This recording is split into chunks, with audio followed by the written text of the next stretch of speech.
وہ کوٹ پہنتا ہوا باہر نکلا۔ شامو نے بستر پر لیٹ کر آنکھیں بند کی اور شاجی کرسی پر بیٹھے بیٹھے اونگ گئی۔ ساری رات جاگے تھے۔ شاگی آئی اور انہیں سوتا جان کر واپس چلی گئی۔ شوکت کا ایکسیڈنٹ ہو گیا ہے، آصف نے اطمینان سے صوفے پر بیٹھتے ہوئے کہا۔ وہ تقریباً 2 گھنٹے کے بعد واپس آیا تھا۔ کیا؟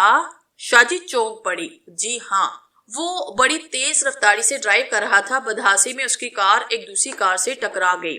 اسے کافی چوٹیں آئی ہیں اور اب وہ ہاسپٹل میں پڑا ہے، اس نے تفصیل بتائی۔ لیکن تمہیں یہ سب کہاں سے معلوم ہوا؟ جمشید کسی طرح کوٹھی سے نکل کر سیدھا پولیس اسٹیشن پہنچا۔ اس نے رپورٹ لکھوائی کہ وہ پولیس کو فون کرنے والا تھا کہ کسی نے اس کے سر پر کوئی چیز مار کر بے ہوش کر دیا۔ پھر جب اسے ہوش آیا تو اس کے ہاتھ بندھے ہوئے تھے۔ وہ اسی طرح باہر نکل آیا۔ کوٹھی سے باہر نکل کر ایک راہگیر سے ہاتھ کھلوائے اور فوراً پولیس اسٹیشن پہنچا۔ پولیس نے اس کی رپورٹ پر کوٹھی پر ریڈ کیا، لیکن اسے کوئی ثبوت نہ ملا، نہ کوئی ایسا نشان ملا جو ملزموں کے خلاف اس کی مدد کر سکے۔ صرف جلے ہوئے نوٹوں کی راکھ ملی ہے۔ اسی اثناء میں شوکت کے ایکسیڈنٹ کی خبر ملی اور پولیس نے ہاسپٹل میں اس کے کمرے پر پہرا لگا دیا ہے۔ معاملہ بہت پر اسرار ہو گیا ہے، اس لیے اب مقامی پولیس کا تقریباً سارا محکمہ حرکت میں آ گیا ہے۔ میں جمشید کی کوٹھی پر گیا تھا، وہاں جمشید کا ملازم مل گیا، وہ مجھے جانتا ہے۔ میں اکثر جمشید کے گھر جاتا رہتا ہوں کیونکہ رات کو عام طور پر وہ نشے میں بری طرح ڈاؤن ہوتا ہے۔ اس کی کوٹھی میرے راستے میں پڑتی ہے، اسے اس کے گھر پہنچا کر گھر آنا پڑتا ہے، اسی لیے ملازم سے مجھے یہ ساری تفصیل معلوم ہو گئی۔ جمشید اور شوکت کے اس پر اسرار واقعے کے متعلق تو اخبارات کے ذمے بھی نکل آئے ہیں۔ اب شوکت سے ملنے کی فی الحال کسی کو اجازت نہیں۔ اس نے پوری تفصیل بتا کر دم لیا۔ شاجی کچھ سوچنے لگی۔ شامو بڑے غور سے اس کی ساری باتیں سن رہا تھا۔ پھر اب کیا کیا جائے؟ کافی دیر خاموشی میں گزر گئی تو شامو نے زبان ہلائی۔ شاجی نے ایک طویل سانس لے کر اس کی طرف دیکھا۔ تم ہی بتاؤ، اس نے جواب دینے کی بجائے الٹا سوال کر دیا۔ میرا خیال ہے کہ اب کچھ عرصے کے لیے مکمل طور پر خاموشی اختیار کی جائے، معاملہ ٹھنڈا ہو جائے تو دیکھا جائے گا، شامو نے کہا۔ شاجی نے کہا، تم بھی ٹھیک کہتے ہو، لیکن اس کے لیے ہمیں ایک پل کی خبر رکھنا پڑے گی۔ یہ تو کافی مشکل ہے، خود کو خطرے میں ڈالنے والی بات ہے۔ آصف نے نفی میں سر ہلایا۔ بہرحال اس پر بعد میں سوچیں گے، تم فی الحال شوکت کی خبر گیری کرنے کے بہانے اس سے ملنے کی کوشش کرو۔ تم اس کے خاص ویٹر ہو، شامو نے کہا۔ یہ ہو سکتا ہے، لیکن مجھے اس سے مل کر کرنا کیا ہوگا؟ کچھ نہیں، صرف یہ دیکھنا ہے کہ کس حال میں ہے۔ اب تم کل ہی جاؤں گا، آصف سوچ کر بولا، اور سب اس کی بات پر متفق ہو گئے۔ میں شوکت صاحب سے ملنا چاہتا ہوں، آصف نے کمرے کے باہر کرسی پر بیٹھے ہوئے پولیس افسر سے کہا۔ تم کون ہو تم؟ کیا نام ہے تمہارا؟ وہ اسے مشتبہ نظروں سے دیکھ کر سخت لہجے میں بولا۔ آصف علی، آصف بولا۔ تم شوکت صاحب کو کیسے جانتے ہو؟ وہ میرے پرانے مہربان ہیں، وہ مسکرا کر بولا۔ کیا مطلب؟ جی مطلب یہ کہ وہ رینا کلب کے مستقل ممبر ہیں اور میں ان کا خصوصی ویٹر ہوں۔ وہ مجھ پر خاص طور سے مہربان رہتے تھے، میں ان کے احسانات کا بدلہ تو نہیں دے سکتا، لیکن اس مصیبت کے وقت میں اگر ان کے کچھ کام آ سکوں تو یہ میری خوش قسمتی ہوگی۔ لباس سے تو تم ویٹر نہیں لگتے جناب، یہ سب شوکت صاحب جیسے مہربانوں کی عنایت ہے۔ اس کا کیا ثبوت ہے کہ تم رینا کلب کے ویٹر آصف علی ہو؟ پولیس افسر اب بھی اسے مشکوک نظروں سے دیکھ رہا تھا۔ آصف نے جیب سے اپنا کلب کارڈ نکال کر اس کے آگے رکھا۔ پولیس افسر نے شناختی کارڈ سے تصدیق کی۔ ٹھیک ہے، لیکن تم شوکت صاحب سے نہیں مل سکتے۔ وہ بڑے روب سے بولا۔ جی وہ کیوں؟ ان کی حالت ایسی نہیں کہ کسی کو ان سے ملاقات کی اجازت دی جائے، لیکن یہ اوپر سے حکم ہے۔ وہ غصے سے اس کی بات کاٹ کر بولا۔ آصف مایوس ہو کر مڑنے لگا کہ شوکت کے کمرے کا دروازہ کھلا اور جمشید باہر نکلا۔ جمشید صاحب، آصف نے امید کی ایک ہلکی سی کرن چمکتی دیکھی۔ ارے آصف، تم یہاں کیا کر رہے ہو؟ صاحب میں شوکت صاحب کی خبر لینے آیا تھا، لیکن اس نے رک کر پولیس افسر کی طرف دیکھا جو جمشید کی طرف متوجہ تھا۔ آپ اسے جانتے ہیں جمشید صاحب؟ پولیس افسر نے نحوست سے کہا۔ جی ہاں، اچھی طرح، اور جمشید نے بھی آصف کے بارے میں وہی تفصیل بتائی جو وہ چند لمحے پہلے اسے بتا چکا تھا۔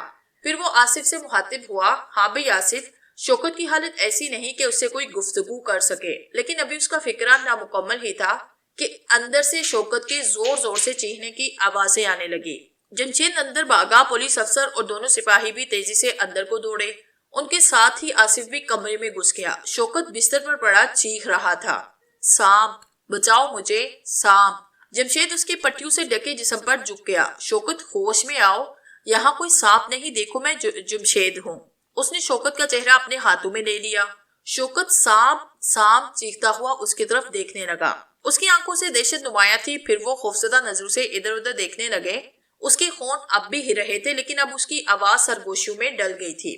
اسی طرح سرگوشی کے عالم میں سام سا پکارتا ہوا وہ پھر سے بے ہوش ہو گیا. وہ ایکسیڈنٹ کے بعد پہلی بار ہوش میں آیا تھا. کمرے کے دروازے سے 2-3 ڈاکٹر اندر داخل ہوئے اور جمشید شوکت کے بستر سے اٹھ گیا. آؤ آصف چلے. جمشید نے آصف کے کندھے پہ ہاتھ رکھ کر کہا اور آصف شوکت کے زخمی جسم اور دہشت زدہ چہرے کو دیکھتا ہوا باہر نکل آیا. دیکھا تم نے؟ وہ حادثے کے بعد پہلی مرتبہ ہوش میں آیا تھا لیکن سام کی دہشت نے اس کے ذہن کو پوری طرح سے قابو میں کر رکھا ہے. جمشید نے افسوس بھرے لہجے میں کہا اور آصف سر ہلا کر رہ گیا. اچھا صاحب مجھے اب اجازت دیجیے. رات کو کلب آئیے گا نا؟ ضرور بھائی، کلب تو اپنی جان ہے. وہ مسکرا کر بولا اور آصف یہ سوچتا ہوا ہاسپٹل سے باہر نکل آیا کہ یہ کیسے دوست ہے. ایک دوست موت کی دہلیز پر کھڑا ہے اور دوسرا دوست جو اسی کی دولت پر عیش کرتا ہے اسے تنہا چھوڑ کر عیاشی کے لیے بےتاب ہے. اس کا مطلب ہے کہ شوکت کا ذہن ناکارہ ہو چکا ہے. شاہ جی نے کچھ سوچتے ہوئے کہا. اس کی حالت سے تو ایسا ہی ظاہر ہوتا ہے کہ سام کی دہشت نے اس کے دل و دماغ پر مکمل قبضہ جما رکھا ہے اور اب وہ اس کے علاوہ کچھ اور سوچنے پر قادر نہیں. آصف نے کہا اور سب گہری سوچ میں ڈوب گئے. کچھ دیر کے بعد وہ بحث کر رہے تھے. سب اپنی اپنی رائے کا آزادی سے اظہار کر رہے تھے. شاگی چپ چاپ بیٹھی ان کی گفتگو سن رہی تھی. اس نے ان کی کسی بات میں دخل نہ دیا تھا. پھر وہ سب ایک نقطے پر متفق ہو گئے کہ کچھ عرصے کے لیے خاموشی اختیار کر لی جائے. بعد میں حالات کے تحت اگلا قدم اٹھایا جائے. 2 ہفتے گزر گئے. شاگی اپنے کمرے میں گہری نیند سو رہی تھی. آصف ابھی تک نہیں آیا تھا. شاہ جی شامو کے کمرے میں بیٹھی تھی اور دونوں آصف کا انتظار کر رہے تھے. شاید وہ دونوں بھی تھوڑی دیر کے بعد نیند کی آغوش میں پہنچ جاتے کہ آصف کے باپ کو زور سے کھانسی آئی. وہ دونوں چونک پڑے.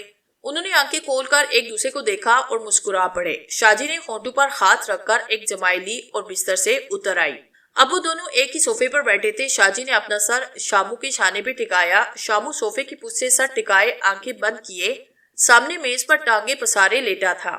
باہر دروازے پر دستک ہوئی. شامو اٹھ کر کمرے سے باہر نکل گیا. تھوڑی دیر کے بعد جب وہ اندر آیا تو آصف بھی اس کے ساتھ تھا. پھر آصف نے انہیں ایک ایسی خبر سنائی جس کا انہیں بےتابی سے انتظار تھا. شوکت کو ہاسپٹل سے فارغ کر دیا گیا ہے اور آج وہ پہلے دن کلب آیا تھا. اور ایک بات اور بتاؤں آپ کو، آصف نے ہنستے ہوئے کہا. کیا؟ وہ یک زبان بولے. آج پہلے دن وہ کلب آیا اور آتے ہی پھر اپنی عیاشیوں میں مشغول ہو گیا. پوری بوتل وسکی کی چڑھا گیا. جب وہ کلب سے رخصت ہوا تو اس کی بغل میں نجمہ تھی. وہ گئے کہاں؟ جمشید کے گھر. شوکت اب تک وہی مقیم ہے اور جمشید وہ بزنس ٹور پر ایک ہفتے کے لیے ملک سے باہر ہے. شاہ جی نے نفرت سے ہور سکیڑ لیے. اس نے شوکت، نجمہ اور جمشید اور اسی قسم کی ہزاروں بدروحوں کے لیے دل میں بے پناہ نفرت ابلتی ہوئی محسوس کی. شاہ جی اب مزید انتظار کرنے کے لیے تیار نہ تھی. آصف نے اسے بتایا بھی کہ پولیس شوکت کی طرف سے غافل نہیں ہے لیکن اب اور صبر اس کے بس کی بات نہ تھی. وہ جلد از جلد اس قصے کو ختم کر دینا چاہتی تھی کیونکہ شاگی کے بغیر یہ کام پایہ تکمیل تک پہنچ نہ سکتا تھا اور شاگی کے محسوس دنوں کی آمد میں ابھی 12 دن باقی تھے. لہٰذا شاہ جی اتنے دن خاموش نہیں رہ سکتی تھی. پہلے ہی کافی دن ہاتھ پہ ہاتھ درے گزر چکے تھے اور اب مزید خاموشی شاہ جی کے لیے سہانے روح سے کم نہ تھی. اسی لیے اس نے اگلے دن کے لیے پروگرام مرتب کر لیا. آصف صوفے پر بیٹھا چائے پی رہا تھا کہ شاہ جی نے اس کی طرف مسحور کو نظروں سے دیکھا. اس کی آنکھوں سے شولو کی 2 باریک لکیریں نکلی اور آصف کے سر سے ٹکرا گئی. آصف کے ہاتھ سے چائے کا کپ فرش پر گر پڑا اور وہ بے خود سا ہو کر شاہ جی کے سامنے آ کھڑا ہوا. وہ شاہ جی کی آنکھوں میں دیکھے جا رہا تھا. آصف، میں شاگی سے ایک کام لینا چاہتی ہوں. وہ شوکت سے محبت کا ناٹک کھیلے گی. تم اس کے کام میں رکاوٹ نہیں بنو گے. تم اسے کچھ عرصے کے لیے بھول جاؤ، اس وقت تک جب تک میں چاہوں. تم اسے کوئی سروکار نہیں رکھو گے. اب تم جاؤ اور جا کر سو جاؤ. شاگی، ہاں؟ اس کی آواز جیسے بہت دور سے آ رہی تھی. تجھے میرے حکم پر ایک کام کرنا ہے. اور شاگی خاموش رہی جیسے اس کی بات مکمل ہونے کا انتظار کر رہی ہو. آج ابھی جب ہم کلب پہنچیں گے تو شوکت سے ملے گی. تو اسے اپنے حسن کا کرویدہ بنائے گی. اور شاہ جی نے اپنا مکمل پروگرام اس کے دماغ میں فیڈ کر دیا. شاگی نے تعمیل کی حامی بھری اور شاہ جی مطمئن ہو گئی. اسے چند دنوں کے اندر اندر اپنا کام ختم کرنا تھا. وہ باہر نکلے. آصف جا چکا تھا. ٹیکسی میں بیٹھ کر وہ کلب پہنچے اور ایک کیبن میں بیٹھ گئے. آصف اندر آیا. شوکت آ گیا ہے. آصف نے انہیں خبردار کیا. آصف نے شاگی کی طرف دیکھا بھی نہیں. شاہ جی نے پردہ ہٹا کر دیکھا. شوکت اپنی میز پر تنہا بیٹھا تھا. ہلکے براؤن رنگ کے سوٹ میں وہ خاصے دلکش لگ رہا تھا۔ اس کے چہرے کی رونق ختم ہو چکی تھی اور اب پھر وہی شوکت تھا۔ شوکت کی میز سے چوتھی میز پر پولیس کے آدمی ہیں، سادہ کپڑوں میں، اور اسی لیے وہ اس قدر بے فکر ہے، آصف نے اشارے سے بتایا۔ شاہ جی نے سکون بھرا اطمینان سے سانس چھوڑا اور کچھ سوچنے لگی۔ پھر اس نے ہر اندیشے کو ذہن سے جھٹکا، جو ہوگا دیکھا جائے گا۔ آصف دوسری میزوں کی طرف جا چکا تھا۔ آج وہ شاگی سے بالکل بے اطلاع تھا۔ شاہ جی نے شاگی کی طرف دیکھا، وہ اس کا اشارہ پا کر اٹھ کھڑی ہوئی۔ وہ مجسم سامان قتل تھی۔ چست کپڑوں میں اس کے جسم کا انگ انگ نمایاں ہو رہا تھا اور شوکت کی نظروں سے ایسا حسن شاید ہی کبھی گزرا ہو۔ وہ آہستہ سے کیبن سے باہر نکلی اور تھوڑی دیر کے بعد وہ شوکت کے میز کے قریب کھڑی تھی۔ میں یہاں بیٹھ سکتی ہوں؟ اس نے شیریں آواز میں کہا۔ جی؟ شوکت نے سر اٹھایا اور دیکھتا ہی رہ گیا۔ اس کے دل پر چھریاں سی چل گئی۔ وہ کچھ بول نہ سکا۔ وہ تو یکٹک شاگی کو گورے جا رہا تھا۔ وہ اسے استحا دیکھتے پا کر شرما گئی اور شوکت کا دل قابو سے باہر ہو گیا۔ بیٹھیے، وہ چونک کر بولا۔ شکریہ۔ شاگی بیٹھ گئی۔ کیا پیئیں گی آپ؟ وہ قربان ہو جانے والے انداز میں بولا۔ جی نہیں، میں پیا نہیں کرتی۔ پھر بھی کچھ نہ کچھ وہ اصرار کرنے لگا۔ جی نہیں، میں معافی چاہتی ہوں، اس وقت کسی بھی چیز کی حاجت نہیں، اور پھر میں شام کے بعد صرف دودھ پیا کرتی ہوں۔ بہت خوب۔ اس نے دودھ کا آرڈر دے دیا اور خود اپنے سامنے پڑی بوتل کا ڈھکن کھولنے لگا۔ دوسرے لمحے جام اس کے ہونٹوں سے آ لگا۔ بوتل خالی ہو گئی۔ وہ بہکنے لگا۔ شاگی نے اسے اپنا نام سلما ہی بتایا تھا۔ سلما، تم نے مجھے کیا کر دیا ہے؟ میں تمہارے حسن کا دیوانہ ہو گیا ہوں۔ وہ نشے میں بہکنے لگا۔ اس نے شاگی کا ہاتھ پکڑ کر سینے سے لگایا۔ شاگی نے گھبرائی ہوئی نظروں سے ادھر ادھر دیکھا، لیکن لوگ تو اس سے بھی زیادہ گری ہوئی حرکتوں میں مصروف تھے۔ کسی کو کسی کی خبر نہ تھی۔ اس نے آہستہ سے اپنا ہاتھ کھینچا۔ شوکت ہنس پڑا، مکروہ سی ہنسی۔ اس نے جیب سے پرس نکالا، ایک بڑا نوٹ نکال کر شراب کی بوتل کے نیچے دبایا اور اٹھ کھڑا ہوا۔ آئیے آپ کو اپنا غریب خانہ دکھاؤں، وہیں چل کر باتیں کریں گے۔ اس نے شاگی کی طرف ہاتھ بڑھایا۔ وہ بھی اٹھ کھڑی ہوئی، لیکن اس نے شوکت کا ہاتھ تھامنے سے گریز کیا۔ وہ ساتھ ساتھ چلتے ہوئے بڑے دروازے سے باہر نکل گئے۔ شاموں اور شادی پہلے ہی باہر جا چکے تھے۔ ان کے باہر نکلتے ہی دونوں پولیس والے بھی کھڑے ہو گئے۔ شوکت شاگی کے ساتھ کار میں سوار ہوا۔ وہ اس کے ساتھ اگلی سیٹ پر بیٹھ گئی۔ کار کلب کمپاؤنڈ سے باہر نکلی اور اس کے پیچھے ہی پولیس والے بھی چھکڑا سی جیپ میں باہر نکل پڑے۔ شاجی اور شاموں ان سے پہلے ہی اپنی منزل پر پہنچ چکے تھے۔ جس وقت شوکت کی کار جمشید کی کوٹھی میں آ کر رکی، اسی وقت 2/7 والی کوٹھی کی آڑ سے نکل کر اس کی کوٹھی کی دیوار سے چپک گئے۔ پولیس والوں کی جیپ کچھ دیر تک وہاں رکی، پھر وہ بھی واپس چلے گئے۔ ان کے جاتے ہی دونوں سائے تیزی سے چلتے ہوئے کوٹھی کے پھاٹک پر آ گئے۔ کار ایک طرف کھڑی تھی۔ ساری کوٹھی اندھیرے میں ڈوبی تھی۔ صرف کونے کے ایک کمرے میں روشنی نظر آ رہی تھی۔ وہ شوکت کا کمرہ تھا۔ جمشید ملک سے باہر تھا اور نجمہ صبح سے غائب تھی۔ شاموں نے شاجی کی طرف دیکھا۔ وہ کنڈلی مارے زمین پر بیٹھی تھی۔ اس نے اسے زمین سے اٹھا کر اوور کوٹ کی جیب میں ڈالا اور پھاٹک پر چڑھ کر آہستہ سے دوسری طرف کود گیا۔ ہلکی سی آواز ہوئی۔ وہ تیزی سے اٹھ کر جھکا جھکا روشن کمرے کی طرف چلنے لگا۔ کمرے کے قریب پہنچ کر آہستہ آہستہ کھڑا ہو گیا۔ اس نے کھڑکی کے شیشے سے اندر جھانکا۔ شوکت صوفے پر بیٹھا شراب پی رہا تھا اور شاگی اس کے سامنے دوسری صوفے پر بیٹھی بے چینی سے پہلو بدل رہی تھی۔ وہ بار بار ادھر ادھر دیکھنے لگتی جیسے اسے کسی کا انتظار ہو۔ اس کے چہرے پر پریشانی کے آثار تھے۔ آپ کچھ گھبرائی ہوئی دکھائی دے رہی ہیں، کیا بات ہے؟ اور ابھی تک آپ نے اپنا تعارف بھی نہیں کرایا۔ آپ کون ہیں؟ کہاں سے آئی ہیں؟ کہاں رہتی ہیں؟ آپ نے تو ایک دم اتنے سارے سوال کر دیے، اب میں کس کس کا جواب دوں؟ شاگی نے گھبراہٹ پر قابو پاتے ہوئے شوکت کی طرف دیکھا۔ توبہ، آپ کی آواز کی مٹھاس میرے دل کی گہرائیوں میں اترتی چلی جاتی ہے۔ آج سے پہلے کبھی آپ جیسی حسین لڑکی میرے خوابوں میں بھی نہیں آئی۔ باخدا آپ بہت خوبصورت ہیں۔ شوکت نے بڑے لاڈ سے شاگی کے دائیں رخسار پر 2 انگلیوں کی ہلکی سی چپت مارتے ہوئے کہا، اچھا اپنا نام تو بتائے، مجھے تو شوکت کہتے ہیں، اور آپ کو؟ سلما۔ اف، مار ڈالا، بڑا خوبصورت نام ہے آپ کا۔ اس نے پیک حلق میں اڈلتے ہوئے آگے کی طرف جھک کر رازدانہ لہجے میں سرگوشی کی، لیکن آپ کا نام آپ کی حسین صورت سے زیادہ خوبصورت نہیں ہو سکتا۔ اس نے شاگی کے ہونٹوں پر اپنی 2 انگلیاں رکھتے ہوئے مسکرا کر کہا، اب کہاں رہتی ہیں؟ میں یہاں اپنی باجی کے پاس آئی ہوں، ہم پہاڑ پر رہتے ہیں۔ میری باجی اسی شہر میں رہتی ہے۔ آج میں سیر کے لیے نکلی تو تھک کر اس ہوٹل میں داخل ہوئی۔ آپ نے مجھے ایک ایسی شخصیت نظر آئی جن کی رفاقت میں مجھے ان سکون مل سکتا تھا، اسی لیے میں بلا تکلف آپ سے ہم کلام ہو گئی۔ پھر جب میں آپ کی کار میں بیٹھ رہی تھی تو وہ گنڈے مجھے بھوکی اور کھا جانے والی نظروں سے گور رہے تھے۔ وہ گنڈے، آپ نے مجھے وہیں کیوں نہ بتایا؟ آپ دیکھتی میں ان کا کیا حشر کرتا۔ میرے 2 باڈی گارڈ وہاں اس وقت میرے پاس ہی بیٹھے تھے، میں انہیں گرفتار کروا دیتا۔ خیر کوئی بات نہیں، بڑا اچھا ہوا کہ آپ نے مجھ پہ بھروسہ کیا، ورنہ اگر کسی اور عیاش آدمی کی خطے چڑھ جاتی تو پھر ان 2 گنڈوں کی بجائے 20 گنڈے آپ کی اس مسحور کن جوانی سے کھیلتے۔ اب تو صرف میں اکیلا ہی کھیلوں گا۔ شوکت نے باقی بچی ہوئی آدھی بوتل کو منہ لگایا اور گٹاگٹ پی گیا۔ نہیں نہیں، خدا کے لیے مجھ پر رحم کرو، شاگی گھبرا کر اٹھ کھڑی ہوئی۔ مجھے میری باجی کے پاس واپس پہنچا دو، وہ میرے لیے پریشان ہوگی۔ اور ساتھ ہی شاگی کی نظریں کمرے میں چاروں طرف گھومنے لگی۔ اسے شاجی پر بڑا غصہ آ رہا تھا، وہ ابھی تک دکھائی نہ دی تھی۔ اسے خطرہ پیدا ہو گیا کہ اگر شوکت نے دست درازی شروع کر دی تو ڈرو نہیں مجھ سے سلمہ، میں تمہیں صرف پیار کروں گا اور بس، میں تم سے شادی کر لوں گا۔ تم نے، تمہارے حسن نے، تمہاری اس معصومیت نے میرے ذہن کو جھنجھوڑ کے رکھ دیا ہے۔ میں صبح ہی تم سے شادی کر لوں گا، پھر ہم دونوں میاں بیوی کے روپ میں تمہاری باجی کے پاس چلیں گے۔ وہ بہت خوش ہوں گی کہ اس کی ننھی بہن شہر کے کروڑ پتی سیٹ شوکت کی بیوی بن گئی۔ شوکت نے بوتل خالی کر کے فرش پر لڑکا دی اور اٹھ کر شاگی کی طرف بڑھنے لگا۔ اس کے قدم لڑکھڑا رہے تھے، منہ سے شراب کے ببوکے اڑ رہے تھے۔ شاگی اٹھ کر کھڑی ہو گئی۔ آؤ میری جان، میرے سینے سے لگ جاؤ، مجھے سکون دو۔ اس نے دونوں بازو اس کی طرف پھیلا دیے اور شاگی کا رنگ زرد پڑ گیا۔ اس نے خوفزدہ انداز میں ہونٹوں پر زبان پھیری اور ادھر ادھر دیکھنے لگی۔ شامو نے خون بیچ لیے، اس نے کھڑکی کے پٹ کو دھکا دیا، اتفاق سے وہ کھلی ہوئی تھی، پٹ کھل گیا۔ اس نے جلدی سے اوور کوٹ کی جیب میں ہاتھ ڈالا اور پھر وہی ہاتھ کھڑکی سے اندر کر کے جھٹک دیا۔ شوکت شاگی کی طرف بڑھ رہا تھا۔ شاگی صوفے سے اٹھ کر پیچھے ہٹنے لگی۔ اس نے دونوں ہاتھوں سے اپنا سینہ ڈھانپ رکھا تھا۔ شوکت اس کی طرف بڑھتا رہا، بازو پھیلائے کسی درندے کی طرح، اور شاگی ہٹتے ہٹتے دیوار سے جا لگی۔